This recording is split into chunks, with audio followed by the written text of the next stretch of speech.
we're going to talk about implicits, which could also sound like an April Fool's joke because it's a slightly different way of a slightly different level, perhaps.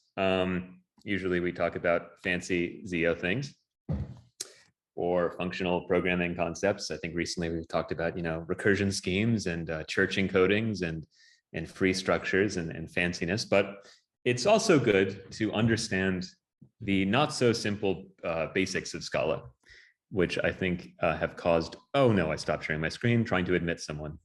Do you have the ability to admit people? Because for some reason Zoom has yes. I have been admitting people, and it pops up for me. So I will take care of the admissions. You'll be the bouncer. Okay, great. I'll be the bouncer. I'll be the most lenient bouncer ever. You walk in, I just hold the door open for you. Amazing. Yeah. Zoom has the stop share button slightly overlapping with the admit participant button. Yeah. Their design is unrivaled. Great. So yes, implicits. Everyone knows what these are, I believe, at least and at some level of clarity. Though maybe many of you, like me, for a long time, sort of treat it as a sort of a dark magic that you only half understand, and you just mostly want to avert your gaze from and just sort of walk on by and just try to bang your television, bang your code base with a hammer whenever you run into an implicit problem, excuse me, until it goes away, and not really worrying about having a deep understanding of it. That's certainly where I was for the first year of Scala. I resented them terribly. They create the classic problems of copy pasting code. They make it difficult to copy paste code between files, which is that is our bread and butter. That's the 101 developer technique is copy paste from Stack Overflow, copy paste between the code base. And it doesn't work because methods that existed in one file don't exist in another file. And it's a huge bummer. And it makes it feel as though they're little evil imps living in your code base, changing the behavior of things that should be consistent. And at the beginning, if you don't understand the different mechanisms behind implicits, that can be deeply painful. But luckily for us, implicits are actually simpler than they appear at first blush.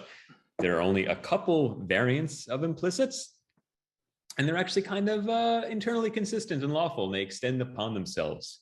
So we're going to learn the foundations of implicits and then sort of build atop those foundations to see how all of the other machinery that has been built, hacked upon those foundations, and which we rely upon in everyday Scala for more advanced techniques, how that sort of extends from the basic foundations. So I hope that sounds like a good plan. And hopefully this video can serve as a semi-comprehensive exploration of the landscape of pain that is implicits. So let's begin. I have a large document where we're going to sort of just go through everything. So the first thing is that there are just two types of implicits at the core. There are implicit parameters and there are implicit conversions. So we're going to start one at a time, start with implicit parameters and then go through implicit conversions and really build up an understanding of how these fire, in what cases they fire, and move on from there. Okay, so implicit parameters. Great. So here are two methods. One, which has an explicit parameter list, and then another one, which has an implicit parameter list. So obviously, spot the differences. The only difference here is this implicit keyword at the beginning of the parameter list in this method. However, at first, these are kind of identical. If I uncomment both of these and run this little object, we'll see that they both execute. Oop. Let me make sure I'm running this object and not tests. Oh, test ignored, test ignored, test ignored. Oh no, it seems to be interpreting this thing as a test framework. Which it might be actually, it might be that. Let me make sure this is this. Oh, that does extend default. Okay. Let me make this an app instead. And hopefully that doesn't break anything else. Okay, and then I've got to comment out this test bit here. Yeah, we're not going to go through any tests. I added some interactivity to this a while ago. Let Let me make sure that all compiles. Apologies. Oh, there's a good deal of stuff here. Great. Oh, okay. Trying again. All right, let me, okay. One moment. All right, how can I get this to run without the test framework? This hasn't, I guess they updated IntelliJ, so I'm not getting any output, but I am getting this beautiful test ignored stuff. Okay, well, we're not going to worry about it just yet. Whatever. No, pin back. Well, that's great. Hooray. No worries. All right. So the point is, even though we don't get output, luckily I have the output here in a comment. So we'll just pretend as though we get the output. We can call both of these methods in the same way, just like the normal methods. Explicit method, we can apply an argument list. Implicit method, we can apply an argument list. They both take ints. Not terribly exciting. So far the implicit keyword has done nothing. Great. So let's keep going. Now, the difference though is when we call methods, and maybe this is super basic, we're going to build on from here. But just to be absolutely accurate in terms of what we're talking about, when we call a method without parentheses, what happens? Well, in the explicit method case, the method that looks like this, well, it gives us an error, a compile error, and it says it's missing arguments. So that's one error. Whereas in the second the second method call, this implicit method call, we get a different error message, which still fails, which tells us that we're missing an implicit parameter. So they both fail, but for different reasons. So let's see. Basically, the way to get this to work, therefore, is to create an implicit. Let me comment out the one that's never going to work, the explicit version. To get the implicit method to work, we basically just need an implicit value of the corresponding type. So now this will in fact compile. And if I in IntelliJ say show implicit arguments, it's going to show us that 42, the implicit val 42 was used as our implicit argument here in this method. You can also hit Command-Shift-P on a Mac, which will bring up all the implicit arguments, which is a pretty useful tool. Or you can say implicit hints, and then it will basically give you this ghostly outline of basically what the compiler is rewriting your code into at compile time. So it's basically just like we have explicitly called it with 42, which we can also do. As we pointed out before, you can always explicitly call an implicit method. And if you have show implicit hints on it, it does this dot explicitly thing just to show that you're calling an implicit method explicitly. I don't think that has anything to do with what the compiler is doing. I think that's just a fancy IntelliJ signal. Nonetheless, so I can remove that parameter list and it's called. So that's the basic of implicit parameters, is that you have a parameter list that has potentially multiple parameters of certain types. And if you want to call that method without explicitly passing along arguments, you need to have somewhere in scope, and we're going to look at what we mean by in scope. Somewhere in scope, you need to have implicit values, implicit definitions, which generate the corresponding type. So just to walk through what the compiler is doing, we call this method without explicitly calling this parameter list. So it's going to say, all right, well, we need to do this ourselves now. So let's find an int, and then it looks in scope for any implicit ints. And here is an implicit value that is an int, and then it will pass that along there. Obviously, this raises some other questions, because what if it can't find one? Well, it gives an error. What if it can find multiple candidates? That will give a different error, which we'll get to. But starting from the very beginning, it's only going to get slightly more interesting from here. So I hope that makes sense. Any questions so far? I think no. we're so far so good. You have one really harsh critic in the audience. It was giving you a hard time about you joking. Yeah. I wonder who that could be. Yeah. All right. So where are we? Okay. Yes. All right, so here is another just example. So need an implicit string this time instead of our implicit int. So the way to get this to work is to just make an implicit, yes, we'll do that, implicit string. And there it found implicit string and is using that one. Great. And we can keep the implicit hints on to give us some sort of sense that it's using the value that we provide here that corresponds to it. So now everything is co-located. That's the mechanism, the simple mechanism of an implicit parameter. It's actually kind of straightforward. Great. Okay.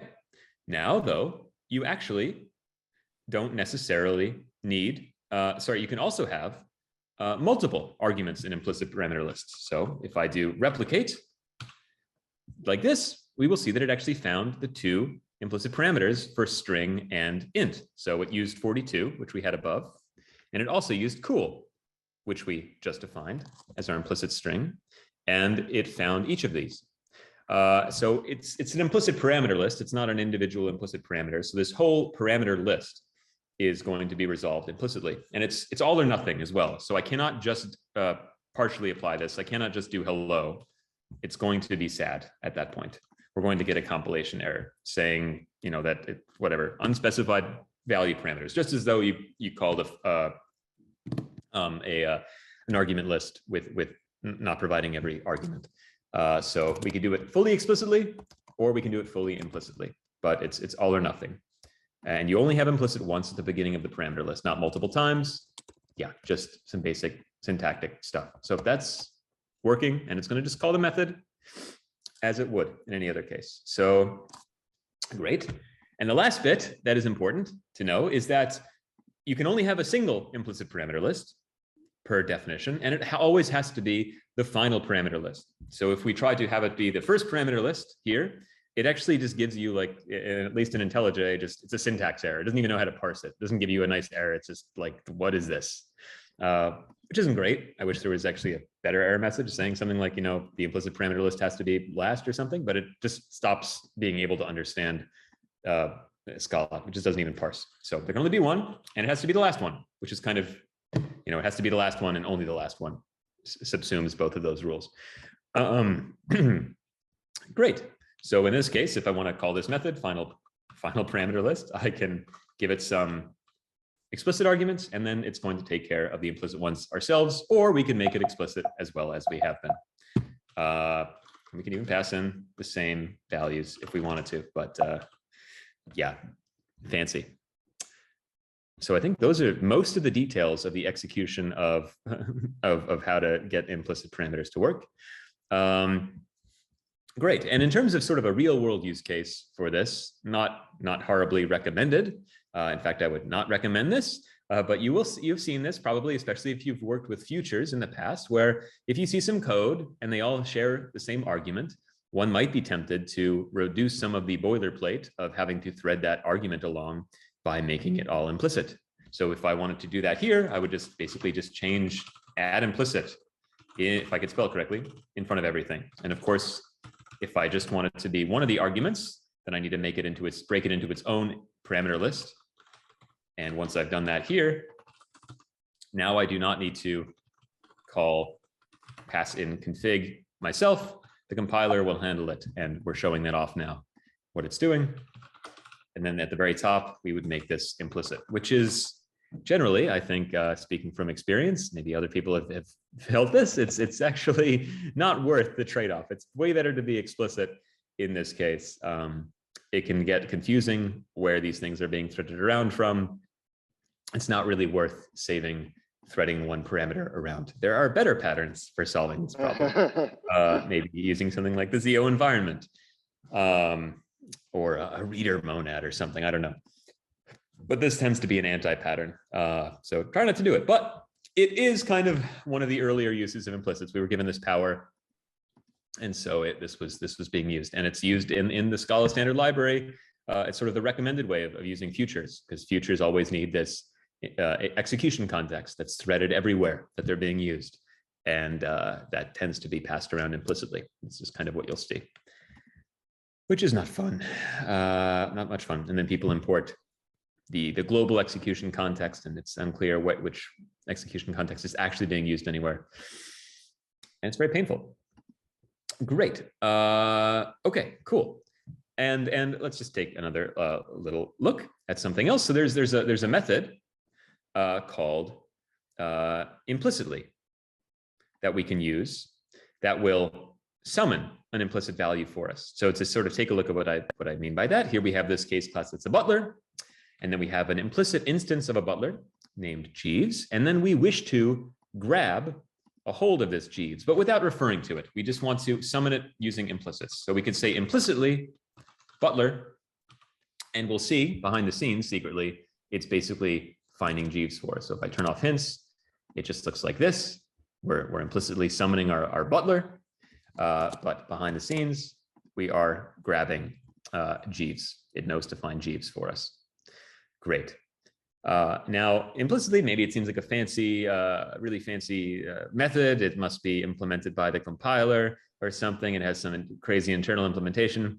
Alas, no, it's actually quite straightforward and couldn't be more basic. In fact, it's nothing. It uses nothing more than the mechanisms that we've already discussed. And here we can implement our own variation of implicitly called tacitly here. And basically, we want to do the same thing. So basically, the way this works is we're going to say, well, we have an implicit value of type A, so some A, and then we just return the A. So it's kind of like the identity function, if you're familiar with that, except it uses the word implicit. There's an implicit parameter list there. So this really does the same thing as implicitly. So it's a very basic function that you could write yourself. So if we look at the implementation, it really is, it has an inline annotation there, whatever. But other than that, it grabs some implicit E of type T in the environment and plops it down. So one of the cool things about implicit parameter lists is that, you can use type variables as well. So it can do some clever things. And this is how it's one of the little details that allows it to do very powerful, crazy type level functions and whatnot, is that you can sort of piece together a type on the fly, and it will trigger that implicit search. So yeah, it's going to find a butler because we specified butler here, and it can even infer that nicely because we have this type here. So yeah, it found the Jeeves. Hooray! Very, very interesting. Okay, and then we have our tacitly implementation.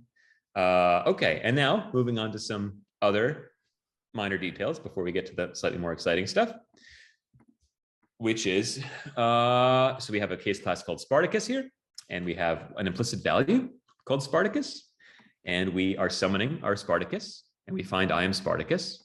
But then if we also define a second implicit value called no, I am Spartacus, then we get ourselves the famous ambiguous implicit parameter error, which makes sense. The way this works so far, it's the compiler is looking for a type, and it's trying to find an implicit value for that type. And if there are multiple implicit values for that type, well, it can't really prioritize them. I mean, it could. You could come up with some arbitrary rule that it's the first one defined in the file, or it's the alphabetically ascendant identifier, but that sounds like a recipe for confusion and pain. So I think the sensible thing to do is to blow up, which is what they do at compile time, saying that there are ambiguous implicits.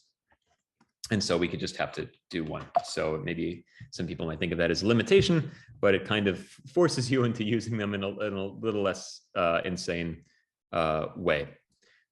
Though you can theoretically have multiple implicits of the same type and scope as long as they're prioritized differently. So we're going to get into the details of implicit prioritization a little later on, because that applies for both conversions and implicit parameters. Cool. Great. And let's see.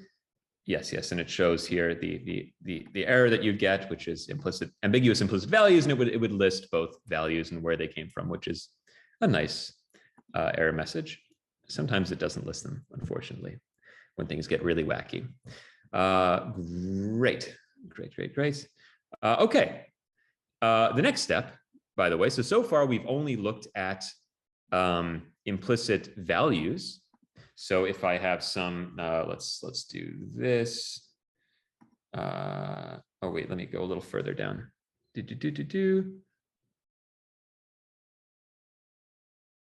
Okay. What have I done here? Oh yes, okay. Good. Okay, so not only can you define implicit values, which we've done so far, like this implicit val of a particular type, but you can also have implicit definitions. So you can have implicit val, but I could have also made this an implicit def, whatever. That would have worked in any of the previous cases. It can be a val or a def. But the interesting thing about having an implicit def is that those methods, which you're defining, can have their own implicit parameter lists, and it will recursively trigger a second implicit search. And this is where it starts to get pretty fancy and potentially sometimes mind-bendy, especially when you sort of add all the different capabilities of implicits to this stew that can interact in some interesting ways.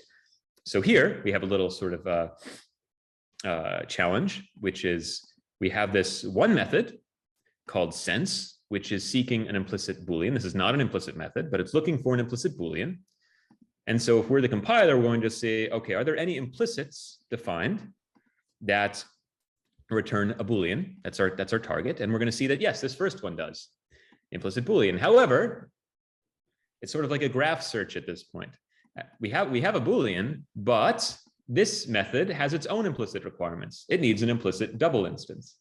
So the compiler sort of starts again and with double as our target, and it looks through all of its implicit definitions and it finds, yes, finally a double here. And it's going to use this. And luckily, this is sort of a leaf node in our graph. This is not an implicit definition. It doesn't have further implicit constraints. So it will return this as the double. And then it will basically call this method using that double because we're done. It only had one implicit requirement of itself. And then it's going to generate us the Boolean. And it will use that Boolean that is generated here, there. And we can even see if we click through this, that when we finally do call sense, it calls implicit Boolean, this function, to generate the Boolean, and it calls that with this disturbance value, which is the double that it required. And if I also hit Command-Shift-P, we can bring up this little graphic that will have this tree structure, which can get pretty complicated when you have these complex, interdependent, potentially even recursive implicit definitions. So here it says, okay, it's found implicit Boolean, that function, which itself required this. So it's going to build this tree of the dependencies, sort of this graph traversal. Very useful. So yeah, that's kind of the next level, is that you can have implicit definitions that have their own implicits. But other than that, it's sort of the same rule over and over again, applied over and over again. Whenever you have an implicit parameter list, it's going to search for some implicit value that's been defined of the corresponding type. And if that happens to be a definition with its own implicit parameter list, recurse, reapply the same rule, keep going until you hit the bottom. It's actually quite simple, even though it gets potentially complicated, but this is a fairly simple example. Great. Okay, cool. So yeah, I think that's most of the interesting things there. Don't want to go through these exercises. But a fancy thing while we're talking about implicits, since we're sort of doing a complete overview and we have the time of implicits, one thing that can be nice is that we've seen previously that ambiguous implicit error, which was not great. Sometimes you want a more specific error message when you cannot find an implicit. So what I could do here is if I call feel around in the dark, this method, and I try to build this, we're going to see this error message here that says, where's the light switch? I can't find the light switch. And we're getting that obviously from this implicit not found annotation. So if I did not have this here, and I just had a method that had an implicit requirement, and I built this, it's going to give us the usual could not find the implicit value parameter light switch, which is okay, but potentially these implicits have a very specific meaning and they can be used in all sorts of interesting ways. And you're able to, if you want to, annotate that implicit parameter with this message, and it will give you a better error message. You can also put that up here on the case class. So this will then trigger that error message anytime that particular type is being requested. So you could either put this annotation on the individual parameter, and so it's only going to be shown for that particular use of the implicit, or you can put it on the case class and have it be shown everywhere. And there's probably, I'm guessing, some prioritization here. Maybe. I've never tried to do this before, but I'd like to experiment. Yes, so now it says just help. So I guess it'll first use this annotation and then fall back to the more general one. Great. So fancy. Pretty useful. Great.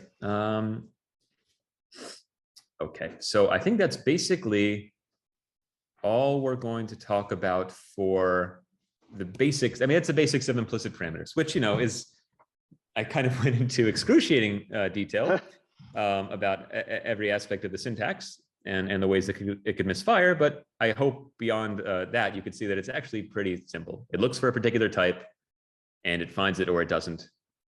And then it might recurse it in its searching. Okay. The next level, though, would be like, let's take a look at something called implicit resolution. And this is sort of how it's finding these implicits. I think, you know, we get a sense here how we've been doing it, which is, well, you can just define an implicit value in scope, i.e. sort of in the same block, and it will use that one. That's sort of how we've resolved all of these problems so far, but that's not all there is to it. And I also mentioned this notion of prioritization. There's a hierarchy of these implicits. And so let's take a look at what that could possibly mean. So let's see. Here is sort of maybe the highest priority of implicit, besides explicitly calling an implicit. So here, let's just sort of walk through this. I have this case class called a MacGuffin. And I have this little object in here, and I'm inside of this object implicitly asking for a MacGuffin. And we'll see, because I have implicit hints on, that it found this instance of MacGuffin. You know, George, found George up here. There we go. Great. Let's call this M1. So it found this guy because it was just defined. That's sort of the intuitive thing that we expected. You could just define an implicit value in scope, and it finds it. Great. High priority implicit there. Okay. The next level of implicit search, or one of the levels of implicit search, is that you can explicitly import an implicit value. So here we have this other package object called treasure. And inside of there, we have a MacGuffin. And in this object, we are importing treasure.MacGuffin, and it's going to find that implicit. So you can explicitly import an implicit value. And this is only working because this was deemed implicit, right? It's not going to find this unless that value was a special implicit value that's marked for, you know, being able to be found and used as an implicit value. Beyond that, you can have a wildcard import. So we are not explicitly importing just the MacGuffin here. We are importing everything inside of this riches object, one of which happens to be an implicit value, and that is indeed going to be found. Great.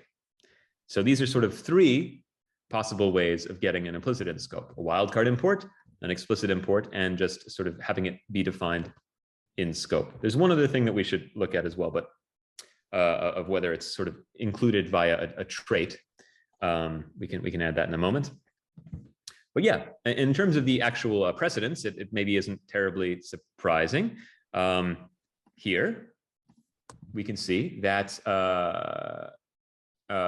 firstly, like we're just defining an implicit val in scope, so it's going to use that one. So that's kind of the highest priority one. Let me make sure, have I screwed something up? Yeah. So this is the highest priority. Then if I do imports, let me do, what is it? Treasure.MacGuffin, and I'll say riches._. So we have wildcard, we have explicit import, and we have sort of in scope. And we can see down here, it's using this MacGuffin. If I comment this out, we can see that it's using the MacGuffin in treasure. We can even actually just tell by the fact that IntelliJ is graying certain things out. So if I recomment this out, they're all named the same thing. So don't look at the hint, but notice how these are both grayed out because they're unused. So after in scope, it prioritizes explicit imports, and that has nothing to do with the order here. It has to do with the fact that this is an explicit import. And then when I comment out the explicit import, it's going to finally go to the wildcard import. So that kind of makes sense, you know, moving from something explicitly defined in scope to an import, then to something that happened to be sort of brought in with the bathwater, as it was, you know, you dumped out the whole contents of the package. So that's pretty interesting. One thing that I haven't done here, which I will experiment with, is what if there's an extension, an implicit extension, and we have let's make a implicit val MacGuffin again, and we'll do this. Okay, and then what if I extend this? So I'm curious what's going to happen. I'm assuming this will take precedence. Yes, it seems to have found this one over either of these. Yes, but obviously if I define this here, it's going to use this one. So it's first doing implicit vals in scope. Oh, interesting. Implicit vals in scope, and then the ones found there. Okay, and I wonder if I give this a different name, if it's going to MacGuffin 2. Cool. Yeah. So it's first going to find the ones that are defined directly, and then it's going to find the ones that are imported or extended, brought in via a trait extension, and then explicit imports, and then wildcard imports. So wow, now you know how to look for where the implicit's coming from. Though, of course, you can always just hit Command-Shift-P and then hit Enter, and it will jump you to whichever one is being used, which can be very nice. Yeah, that's generally how I try to find it. But yeah, the implicits brought in via trait extensions are the ones that tend to be the trickiest to debug, at least for me in the past, because you copy paste a method between files and it doesn't work, and there's no clear import that you can use to get it to work. You have to sort of figure out which trait you need to extend at some point in the hierarchy, and can you even extend that trait? It happens a lot with a cake pattern. I tend to avoid using traits in general, except for like creating values, not for extending convenience methods and stuff like that. That just tend to like prefer objects and importing objects, bundles of methods, instead of making unnecessary cakes. Don't make unnecessary cakes. Great, cool. Well, I hope that was, now you know some trivia about the order of implicit resolution. Great, but there's some other fancy things as well. Okay. Yes. So after these other forms, and I'm not actually sure entirely how these are prioritized as well. It would be interesting to add this to that list, but no worries. One other place besides, maybe I could make a grand list. So we have vals, defined vals and defs in scope, right? So there's scope, then there's brought in via extends via traits. Then there are explicit imports and wildcard imports. But then there are companion object definitions. Oh, is it? So, and I don't exactly know where this lies in here. I'll have to test that out. But here we have a tantalizing cube.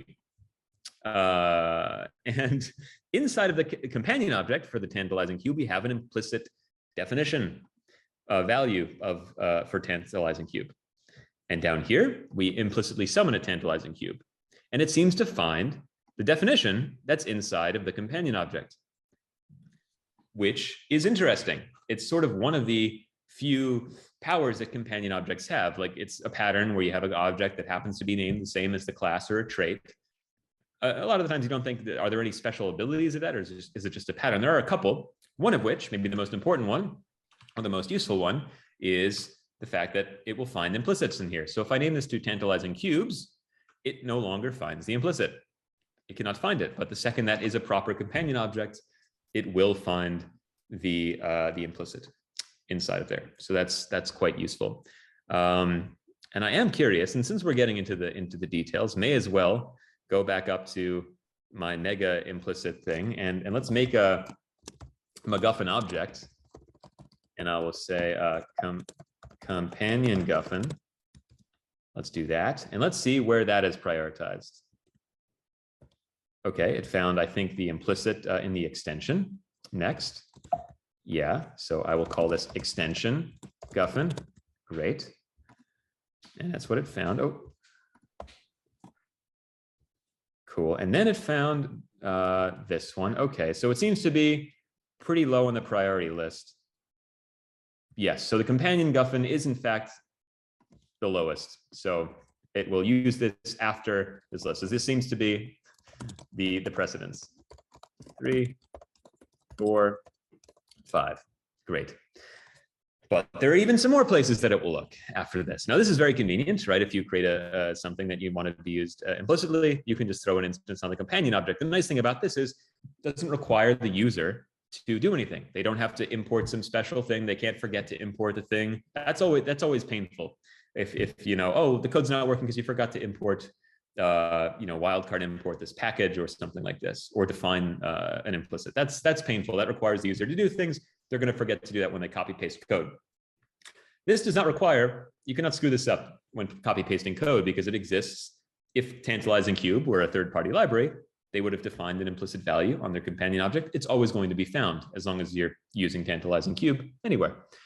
So that's great. Now, it will also look for those in the companion objects. In here, it's the companion object of the sort of the implicit type. So we were looking for a tantalizing cube. It's going to look inside of that companion object for that type.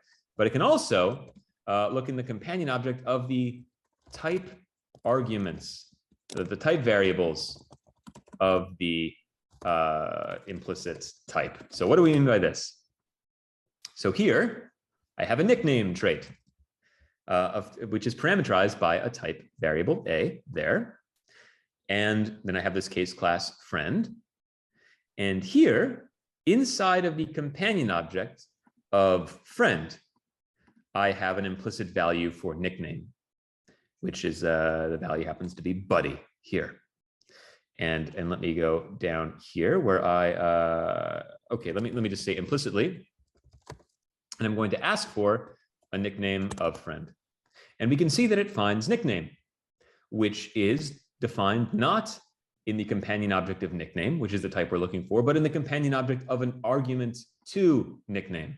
So this is sort of a different thing, right? So if I had a companion object for nickname, companion object, please, thank you. And I made a friend nickname inside of here. Interesting. So these seem to be at the same level of precedence. So I can comment this one out, and it should find friend nickname in the companion object of the type that we're looking for most directly, but it will also search in the companion objects of those arguments to that type. And it looks like these are sort of at the same level of prioritization. So I accidentally gave these both 5, but that turns out to be correct, it would seem. So if you have multiple implicit definitions at the same level of precedence, then you're going to have ambiguous implicit errors. It's okay to have multiple implicit values as long as one can be take precedence over the others. So this is sort of the final one, and maybe the most useful one, because this allows you to sort of have some kind of trait that's going to be used implicitly. But then instead of just having to sort of extend ahead of time the companion object, maybe this is part of some third-party library, this trait, instead of having to sort of monkey patch the third-party library to add your implicit definitions to its companion object, you can just, for your own classes, add implicit instances upon their companion objects, and they will be found and used nicely. This is obviously, maybe, this is a tool that is used for type classes. We're going to talk about those a little bit. This nickname thing might be considered a type class. We'll get into that maybe a little later. But yes, the important thing is just how implicit resolution works. Really, the only other fancy thing is that yes, it'll basically look for every in the companion objects of every type being used in the full type here. It will search for those implicit values assiduously. Great. Okay. So now we can look at maybe some that's implicit resolution. Hooray. There are some other use cases I have here, but I kind of want to move just onto, and yeah, not type classes. I want to go into the second type of implicits before we get into various techniques for using these in the real world. Because then we can say that we have explored really all of the foundations of implicits. Okay, so implicit conversions. So we looked at implicit parameters, we looked at implicit resolution and prioritization, and now implicit conversions. So here, and let me turn off implicit hints so that it doesn't spoil everything for us all the time. So here we have a case class name that has a definition announce. So it will introduce itself side effectfully. And then here we have a definition that goes from a string type to a name type. So a name is really just a wrapper for a string, and this just basically wraps that string in the name constructor. And it is an implicit definition, which is interesting. However, we looked at some implicit definitions before, but this is not to be used in an implicit parameter. This is not a valid implicit value that can be used in an implicit parameter because its argument list is not implicit. So every time we use an implicit definition that was intended to be provided as an implicit value above, everything basically needs to be resolved implicitly. The compiler has no way of calling a string here. This can only be called explicitly. So this is, when you see something like this is known as an implicit conversion. And let's see how this intends to be used. Basically, it's going to convert from a string to a name under certain circumstances. So one of these circumstances is if you have some type, for instance, name, and you put another value, you try to assign another value to that type, you use a type B, let's say a string in this case, where it expects an A, it will then look for an implicit function that goes from B to A. I should have said A and B, but whatever, it'll look for a function that goes from string to name. A string is not a name, but whenever you do something like this, before just blowing up and yelling at you, the compiler will first give you the benefit of the doubt and search its scope, its compiler almanac for any implicit definitions that might convert and make this thing not blow up. And indeed, that's what's happening because it's not blowing up. If I use a number here, we're going to see some red underlines. It's going to be sad. But because we used a string, what I had there, it's not sad because there's this implicit function. And if I do show implicit hints, we'll see that it's just basically calling that method for us. So it's implicitly converting the thing. So that's sort of the rule number one for these things firing, is that you're using basically the wrong type in the wrong place. The compiler will try to help you out. And that will only work, of course, if said conversion exists. Otherwise, it's going to give you the usual type mismatch error that you would expect. Great. The second way that implicit conversions can fire, which is maybe more interesting, and this, using implicit conversions like this can be nice in particular DSLs when you want to make things really smooth, and very often with strings, if you have some other special enhanced type, you just want to convert between those and not have to always wrap stuff. It can be a little iffy though, and not always worth it. The other place where maybe it's more commonly used is when you call a method on a string that does not exist on a string. So here I'm calling billy.announce. Now, a string does not have an announce method, but name does. And we'll see that this is actually working. And so if I show implicit hints, we'll see that once again, it's using string to name announce.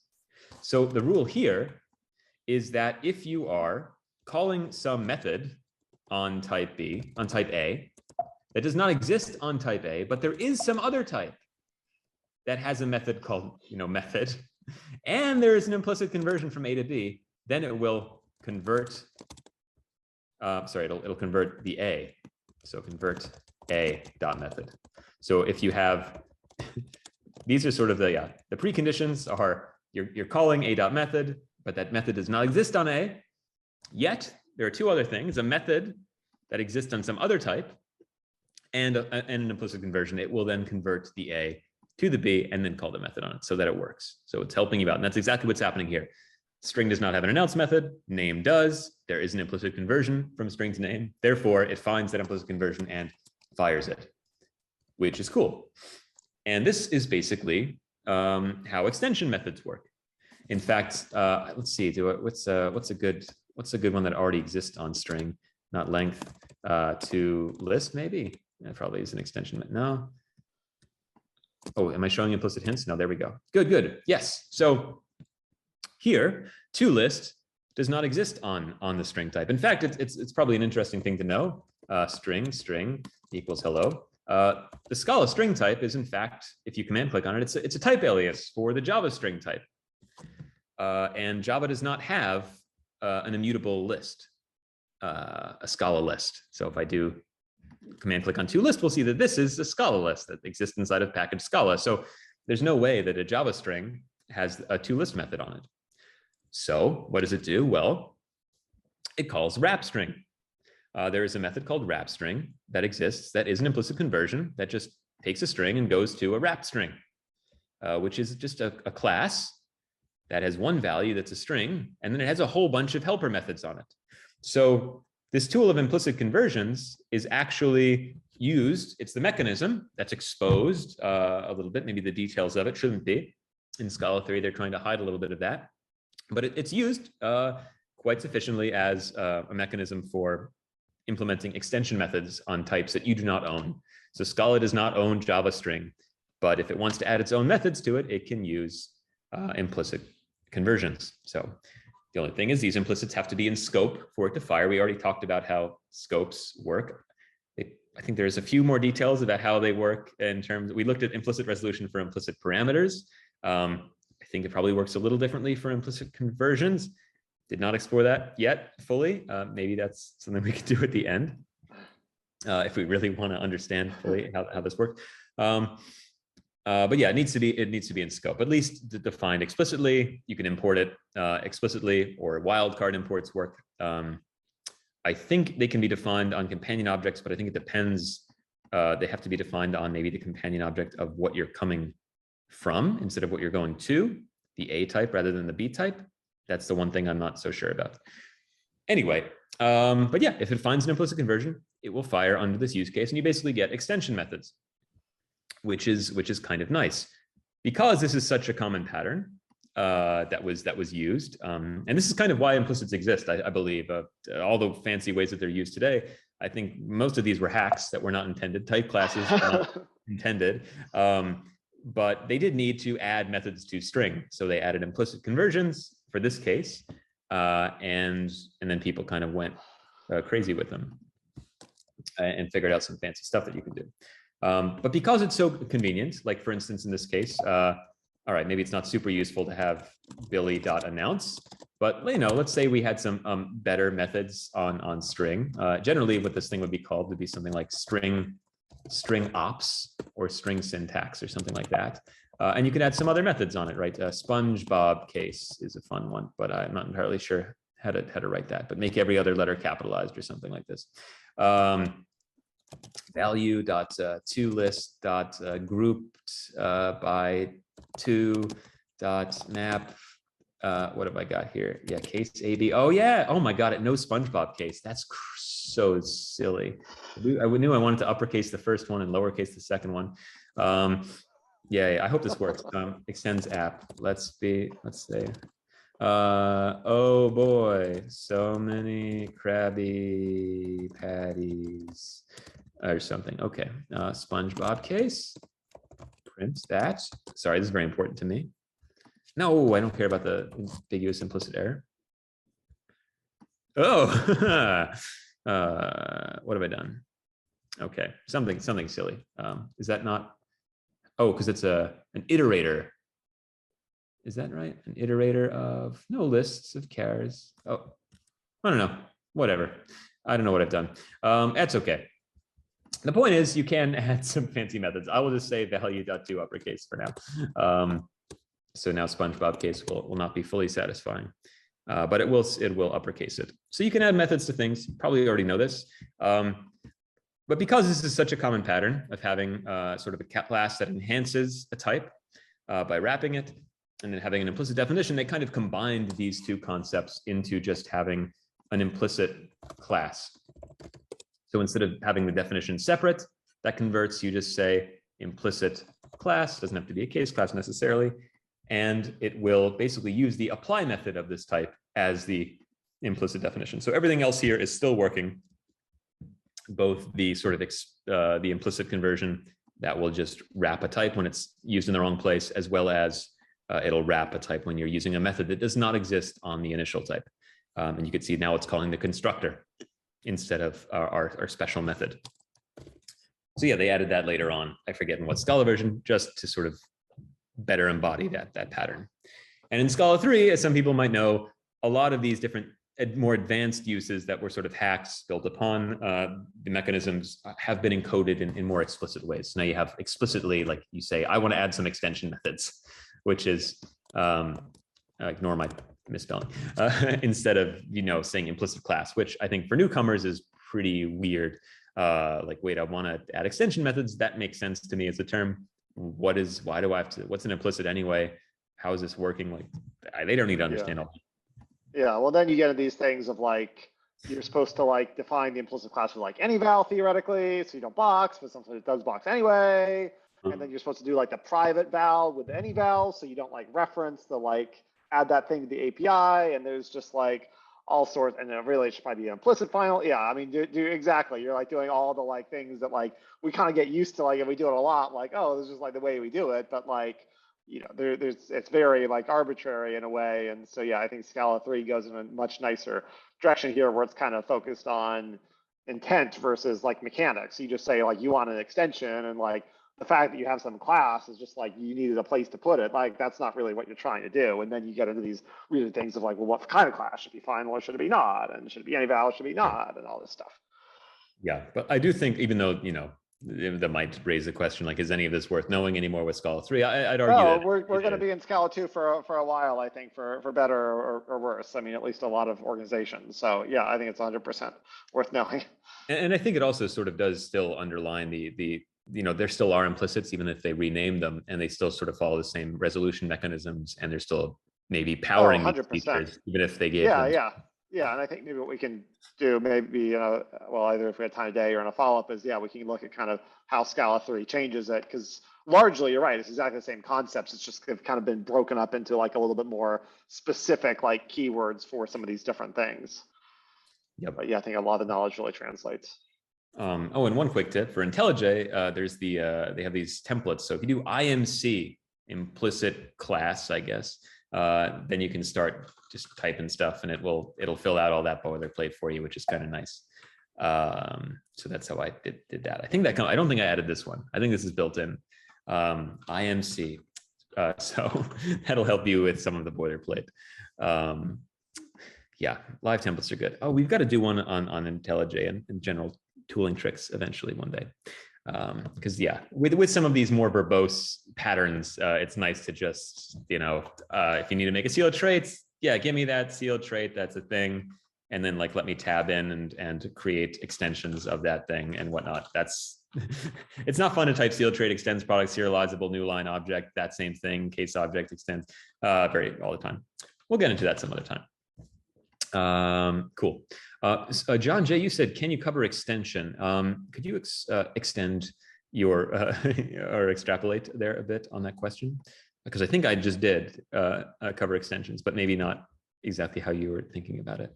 But yeah, it's sort of this pattern, really. Oh, well, you're probably referring to the Scala 3 version. Oh, I see. Yes, the Scala 3. So Scala 3, it's basically this idea, right? So you have an implicit class, except instead of saying implicit class, you write the same thing just by saying extension. And then I think you just give the type that you're extending. Oh gosh, I haven't done it in a little while. I think you just would say like string. Do you give it a name? Oh goodness, I haven't done it. So yeah, we'll have to take a look, and it's not going to compile. So we'll do a follow-up sometime looking at the Scala 3 variants. Yeah, but it's basically the same idea. You're defining, it's maybe desugars into the same underlying use of implicits, and it just handles edge cases for you. Maybe it's something else, I'm not sure. Great. Well, that's the basics of implicit conversions. So yeah, we went over implicit parameters, implicit resolution, and now implicit conversions. And because we're here, I actually am curious. Let me go back a little bit to the version where I had that explicit definition, because I'm curious about the implicit resolution of these things. Great. So right now this is firing because we have, I'm gonna delete all the comments, just get everything nice and co-located. Now this is firing. because we have an implicit conversion in scope right here. Obviously, if we had this in some other package, and I move this up here, if I did that, and then I imported package dot underscore, that should work. That's the wildcard version. Yeah, that works. And obviously, if I did it explicitly, that's always also going to work. I am curious about sort of those other rules about companion objects. So let me move it into the companion object of the type we're converting to. And that seems to work, which is cool. Obviously, I cannot extend string. So let me quickly make another type called myString. String, great. So I'm going to change this to be a type from going from myString to name. And I'll say myString.string. Good. Okay, so that's not going to work. But now if I say myString, Billy, it should fire. Great. And what I'm curious is, does it matter what side of this conversion you're on? So just to make explicit what I'm thinking about, we're going from myString to name. That's the conversion. And so it seems to work if it's in the companion object of name. So check mark. That's nice. So I'm curious about this side. So if I move this implicit conversion into myString, will it find it? Yay, and it seems to. So that's pretty cool. So it looks like it actually, you can plop these things on either side. I'm guessing it's going to become ambiguous if you define them in both. So that's kind of neat. Yeah, maybe that's actually relevant. So Adam and I earlier, we were talking about the, we have these conversions in ZO between functions and layers, and they were sort of in this top level package object. So you had to explicitly import things, which is one of the things that I was saying earlier is not ideal because people can forget to do it. But potentially now I know that maybe we can move those implicit conversions into the companion object of one of the target types, in this case, layer. I wonder if it's going to work as these things get more complicated and have like type arguments and whatnot. Yeah. Or if that's even worth it. But at least it's good to know that you can pop explicit conversions in these companion objects and they're going to work in a similar way. So yeah, the companion object is in implicit scope. I don't know if there's type arguments. It doesn't really make as much sense in this case. I think it needs to know about the types here. So yeah, but that's basically the goal. Okay, one last thing just to make this extra weird. I am going to give this type argument, which isn't going to make any sense at all, really. Because yeah, that would have to be parameterized there. Name string, does that make any sense? Oh, it's still fired. Cool, so the last thing to do would then be to make a weird type, trait weird, an object weird, move the implicit conversion into the object weird, and say, I want to make this a name weird. Oh my God, it worked. That's super strange. Okay, so it looks like the same implicit rules work, where it sort of just looks in the companion objects of the types involved, as well as any parameters of the types involved. I did not expect that to work at all, but you learned something. Okay, maybe I missed it, but maybe worth showing that names matter in Scala too. Two implicit values with the same name, but different types is an error. Two implicit values with the same name but different types is an error. Yeah. I think that would, yeah, well, I think that would be like, in general, right? Like where if it's implicit string, hello, and implicit string int, right? That's sort of a name clash. I'm not sure if because that would just be sad, like regardless of implicits. Maybe there's a more detailed scenario. By the way, if you have time, maybe you could showcase how you could use ambiguous implicits to prevent certain types of things from compiling. Yeah, so, all right, since we're talking about implicits, may as well talk about this one cool trick. We use this in... One cool trick. That's like one of those like clickbait things, right? Exactly. One cool trick to make your implicits not resolve. Yeah, today's the day for implicits. We're going to cover all the implicit grounds, so we never have to speak of it again. So sometimes you want to enforce. Well, yeah, this is actually a trick in general that you can use. Maybe, yeah, so let's work into that. So more advanced biz. Okay, so sometimes you'll have an API. Let's say we have some type that's parameterized by another type. And we're going to have a value of A. Okay. And sometimes you want to, let's make this method called not. We want to make a method here that only is going to make sense. Hey, look at that. If the A is a Boolean. So if the A is a Boolean, then we're going to get back maybe a box of Boolean where we invert the value inside of it. Obviously, this doesn't make sense in any other if all we know theoretically here is that A is an A. We don't know, it's a type variable. It can be anything. If we want to constrain this, we actually can using the magic of implicits. Generally, you see this pattern known as implicit evidence, where we're going to say that the A type has to be a subtype of Boolean. And then if I show implicit hints here, we're actually going to see, I believe, maybe it will not show it. It might not show it because it just might be too low level or automatic. What's actually happening here, maybe I could do it this way as well. Will this show it? Okay, not showing it. All right, let me use this. So I'm going to make a box called true, and I'm going to call not on it. And we get here something that says conforms, which is fun. And also, what if I do this? Still going to say conforms, I bet, or refl. So it uses this. There's some type here.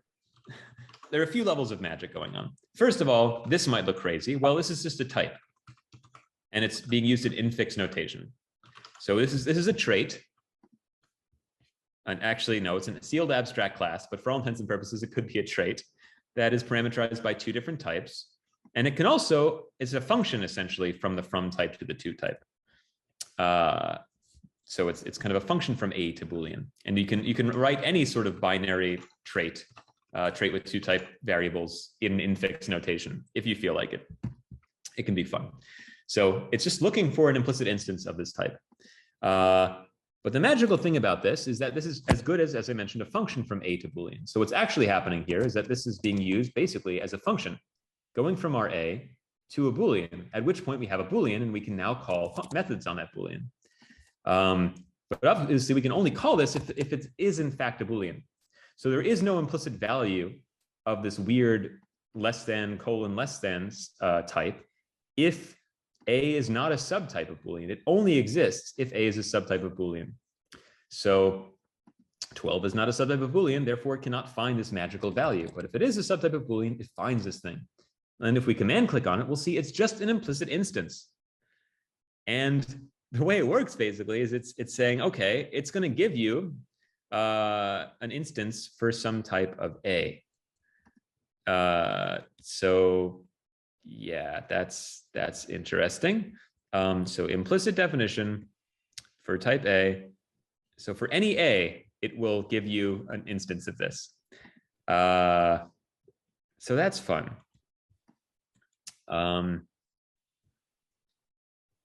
How's this working again? I've confused myself. And this thing, okay, so this is other type, which is type equality, which extends that other thing, which is the subtyping. Anyway, it's a little complicated, but the thing you need to know, and I've kind of confused myself slightly because it can be a little confusing. I'm forgetting exactly how, Adam, do you know how it's finding exactly this instant? I know it's because A is A and therefore it's able to find it for A, but why would that not work for an int in this case? Show me what you're trying to do. So yeah, it found, so we're looking for a type of from A to Boolean. A is a subtype of Boolean. And it found for us in this case, refl. Which is Boolean is a subtype of Boolean. Oh, yes. Oh, okay. That's true, right? That is true. And that would be the subtype of, okay, yes. So anyway, probably not, yeah. So I think maybe what I think the person was going for is kind of how you do this with the like ambiguous implicits trick. Sure, it's sort of well, that's sort of the opposite of this. So I kind of wanted to show this first, maybe making it easier, but the way it works is maybe a little complicated. Right. So right now we're just saying if A is a subtype of Boolean, then we'll find it. So right now, I mean, maybe we should just rename like 576 to like is, and so box.true like is Boolean, I guess, is kind of how we want this to work. Is that right? Yeah. So in this case, it would be sort of A. Yeah. If we did something like this, we could say A is Boolean. We could do this ourselves, which would maybe make more sense. And then of course we want this to extend this function from A to B. Cool. And of course it cannot find one in this case. So if I make an object, a companion object is, I can do implicit, I guess what do they call it? Refl of some type A. Implicit def refl is AA and then a function from A to A. So this works. And that's using a single accessor method, which probably make things more complicated. So let me say is AA single abstract method. So I will do V1. So we have this trait that's parameterized by two types. And we're going to say, well, we can have a function from A to B if they're the same type. We can get back an A given an A. It's kind of the identity function. So that's kind of obvious. And that's actually working here. And it's going to work to convert the types correctly. So we need to prove that A is Boolean. Well, we only have an implicit instance of A is Boolean as long as A is Boolean, because it's Boolean is Boolean, which is going to be found here. Because basically it's going to look for the type of Boolean is Boolean. It's going to look for this trait is Boolean, because the A in this case is a box of Boolean. So it's going to say Boolean is Boolean. Can you find for me a Boolean is Boolean? And of course it can, because there's this one instance, refl A. So it's going to plop in Boolean there. And then it got back a Boolean is Boolean. And then it can be used as a converter. So it's this interesting sort of way of being able to add methods that assume that a type variable is a particular type or is a subtype of a particular type, which is kind of cool, because then you can add all of these type-specific extension methods to a class that can be convenient. For instance, Boolean helpers or whatnot. We have some of these on Zio that allow you to do things like Boolean logic, unless we deleted them, as long as both Zios have as a return value Booleans. So you can do fancy stuff in particular subcases, or we have them if the return type is an option. Now you get these particular methods. And it can be very convenient as like an API design tool. Great. So that's what that implicit evidence thing is all the time that you might see around. It's pretty fancy. But then the question is, what if you want to do the opposite? So what if you want a method to exist only if the type is not some type? And I wonder if this will work for any types. Let's just see. So anything but Boolean. Let's try to do the opposite. So here we've said that it is a Boolean. What if can we say that it's not a Boolean? Not Boolean A. Can we do this? And then I'll just return the number 12. So it's sort of the opposite of what we've just done. So here I'll say box 13. So this is cool because it allows us to make sure that this is of a particular type. But now we want to do the opposite. And of course, also, this is a terrible error message now. If I compile this, it's going to say, oh, well, that doesn't exist. Just to sort of link everything back. Could not find implicit value for a parameter is, right? This is where we can use that implicit not found to give, a nicer type. So no implicit found, or whatever I'd say, A is not a subtype of B. You could do this sort of weird string interpolation syntax, but doesn't actually have the S there for this to use the types in the error message. So it says int is not a subtype of Boolean. So super fancy API design, go crazy with this trick. Okay, but now in terms of the thing that's not supposed to work. So we want this to anything but Boolean. We want this not to work in this case, but we want it to work in this case. Not quite sure if this is going to work, but we'll see. So the idea here is we're going to have a not Boolean trait, just as we did before, and we're going to have a companion object to plop our implicits in. But in this case, we want to do the following. We're going to say, okay, well, there's one instance that just works for any type. But now it's working for everything. Unfortunate. But then we're going to sort of make the use of ambiguous implicits and explicitly make sort of an ambiguous implicit for Boolean. I wonder if this will just work out of the box already. Nope, seems to not Boolean 2. Let's see. Okay, that seems to work. But now if I make another one, now we have ambiguous implicits. I made 2 implicits for Boolean, and so it blows up. And it's going to say, ambiguous implicits. But what you can further do is have an ambiguous implicit or yeah, you can do whatever and say like, this cannot work on Booleans for some godforsaken reason. And so now if I build this again, it's going to tell us the same error message. I might be wrong about implicit ambiguous. No. Let me go to Zio. And we're going to look at can fail, because this is using that trick. Oh, implicit ambiguous. Oh, I see. Okay, it is the right message. You just put it on the value though. Well, and there's something a little bit weird of, there's a difference between Scala 13 and Scala 212 and earlier, where I think implicit ambiguous only exists on Scala 213 and later. So I think you'll see there's like this is one of those like version specific files, I believe. I see. I see. So in earlier versions, you just have to use the more general implicit not found instead of the implicit ambiguous. Really valuable information here. Well, it's super detailed, but we're really digging deep into the implicit details. But yeah, that's another thing you can do. So it's kind of cool that you have all this power with implicits. And then, I mean, we've done sessions in the past on dependently typed functions. So basically, you can write type level functions against types that can do really anything. Right? If you've ever read the blog posts typing the coding interview where someone like creates the n queens problem all at the type level in Haskell, you can do that kind of stuff in Scala using implicits and path dependent types. I mean, this stuff is all very, very cool, and really lets you make really nice APIs, and you can kind of hide it, which is the cool thing. The users don't need to know about the horror that you must go through. They just get methods that exist when they should exist and autocomplete when they should autocomplete, which is pretty nice. Any other questions? Okay, someone mentioned that REFL is, which was the sort of the version that we were getting before we made our own instance, stands for reflectivity, the reflectivity property, which is saying that A is equal to A for all A. So yes, type A is type A. Yeah. For that not thing, one other just useful piece of knowledge is it was added in Scala 3, I think backport of Scala 213, but there's actually a not specific like thing in the Scala standard language, so you can use that, and I think like you do something like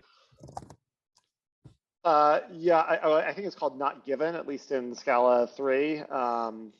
But it doesn't specifically prove that 2 things aren't equal. It just says that like a certain other implicit can't be found. So the Scala compiler people seem to like that more than us using this like ambiguous implicits trick. I think they feel like that screws up their search algorithms a little bit. Whatever makes them happy. That sounds good. Yeah. So yeah, I mean, that's kind of the weeds of this thing. And I mean, to sort of take a step back, things like type classes just build right off of this implicit stuff. They use implicit parameters generally for better and for worse, as we've seen here. Yeah. I mean, they are generally, it's kind of like basically this nickname thing that we had is a type class. It's not a very useful type class, but generally it's a bundle of methods that applies to some type A that's expressed usually as a trait, though nothing prevents it from really being, I guess, a case class or something. Yeah, it could be a case class. Could be a case class because the implicit definition would have all the methods in there. So it's a value parameterized by some type A, and it uses that one implicit resolution trick of being able to find implicits in the companion object of the type variable. That makes it very useful because then you can expose this type class in a third-party library like Zio Prelude, for instance, and users can create their own instances in their own libraries, and those will be found and can be used in sort of higher order methods that are also exposed from that third-party library. So it just it allows those to fuse very nicely without having to worry about forgetting imports and whatnot. So yeah, how implicits work is actually kind of a boring little implementation detail.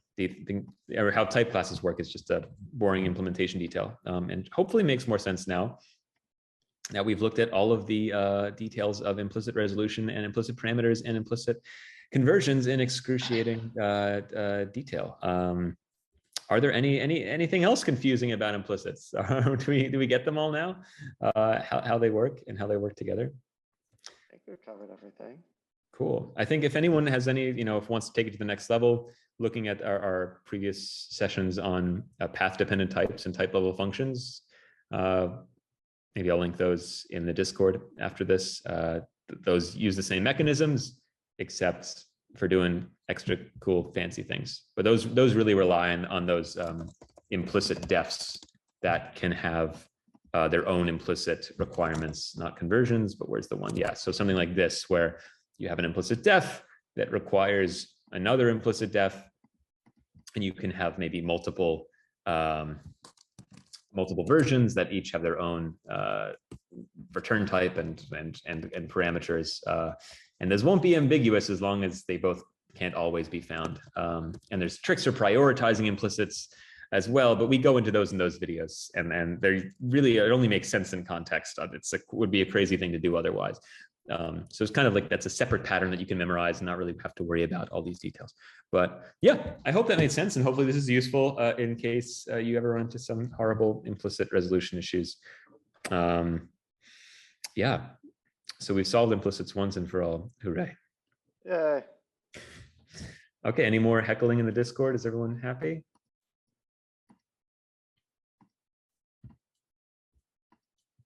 I saw email enter, so I'm concerned.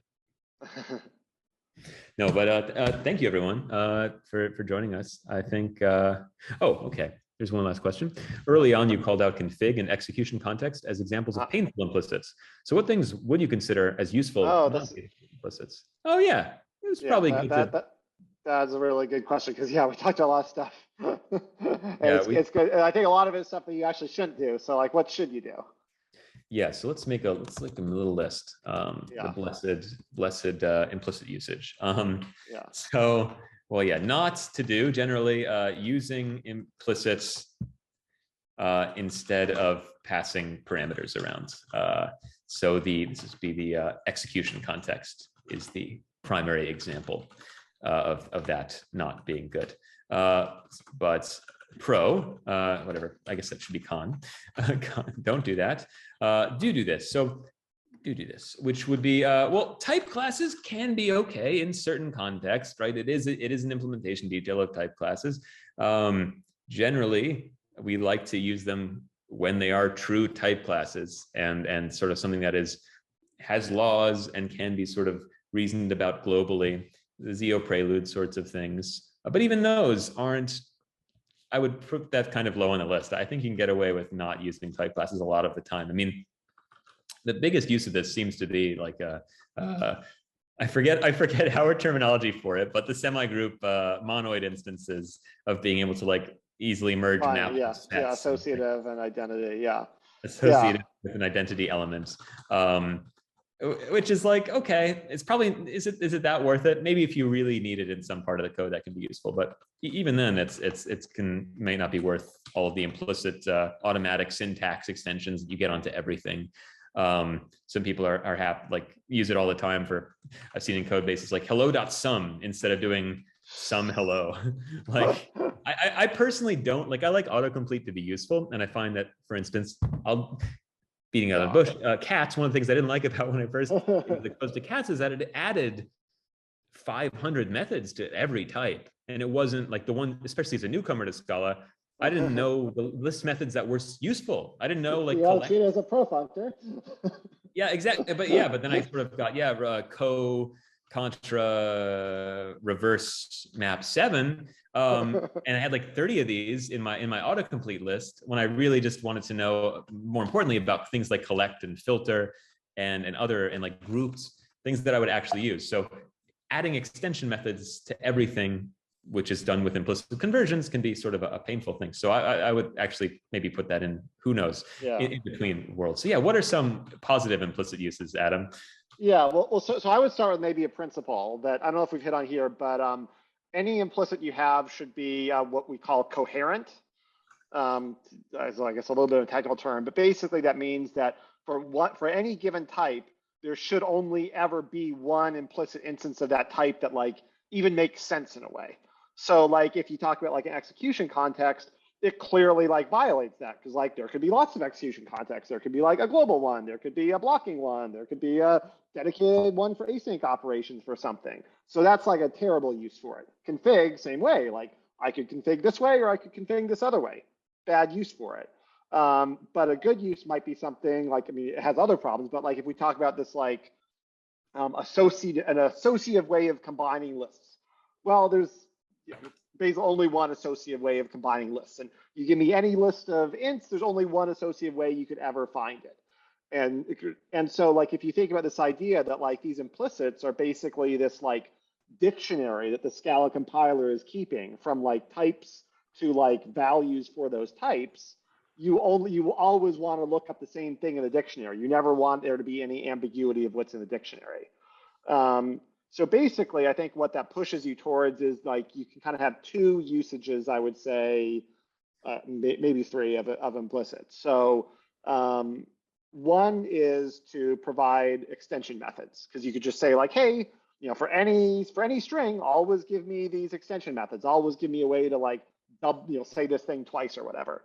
And I think that can be like a very like useful pattern. Obviously, if you have the data type in your own control, don't use the extension methods, just put on the data type. But the data type is not in your control, the extension methods is a very like natural thing. And that's why Scala 3 is even adding more support for it with giving us this like dedicated way to do it.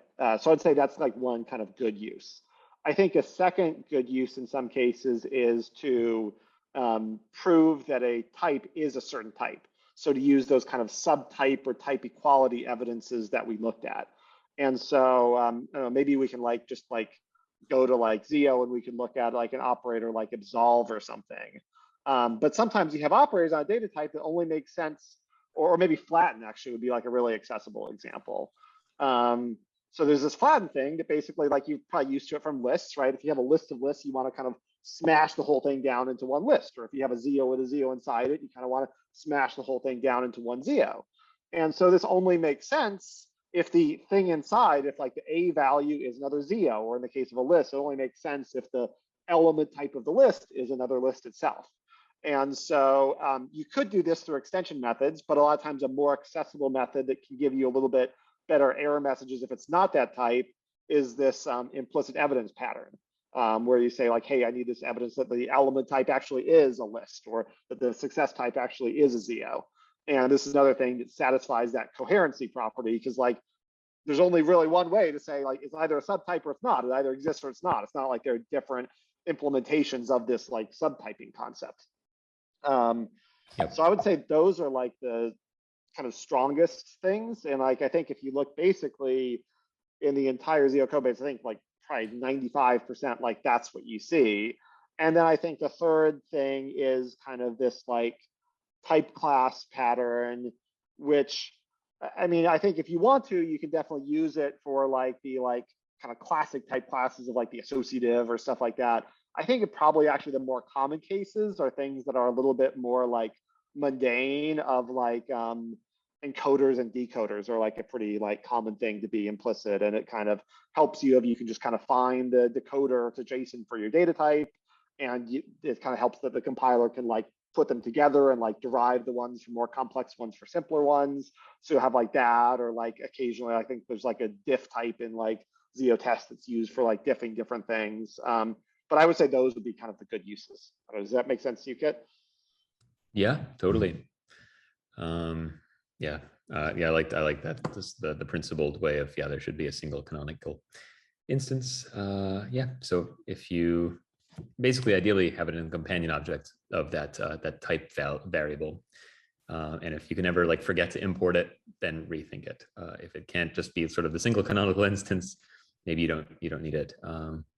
but yeah, it's definitely something you need to understand, implicits, just because it is involved everywhere, and maybe it's sometimes in older patterns that maybe we want to move away from, but it's still also an integral part of just being used in things that are useful. And yeah, you can't really escape it. It's a cool feature once you understand it, I think. But it can be really confusing for beginners, especially. So hopefully this helps beginners, and hopefully, yeah, you can now teach the boring details of how things work, and totally demystify it, into just being the semi-confusing, semi-convenient way of the compiler. Making the compiler your lackey, finding types for you when you're feeling lethargic. But yeah, I think that sums it up, and we are miraculously, as always, it takes an hour. We have to find a way to fill the time. I don't know how it always takes an hour and 30 minutes exactly, but it does. It's great. The YouTube algorithm loves hour and 30-minute long videos, just like popcorn. Anyway, thanks everyone for coming, and we'll see you next Friday. We'll think of something, but as always, to fill the last 2 minutes, go to our Zymposium repository and open up some issues and make some special requests, so we can have an endless stream of content forever. We'll probably do some more introductory Scala stuff as well, so that's not all super advanced. Hopefully it doesn't bore the more advanced people, but yeah, it's good to have a variety. So yeah, till next Friday, signing off.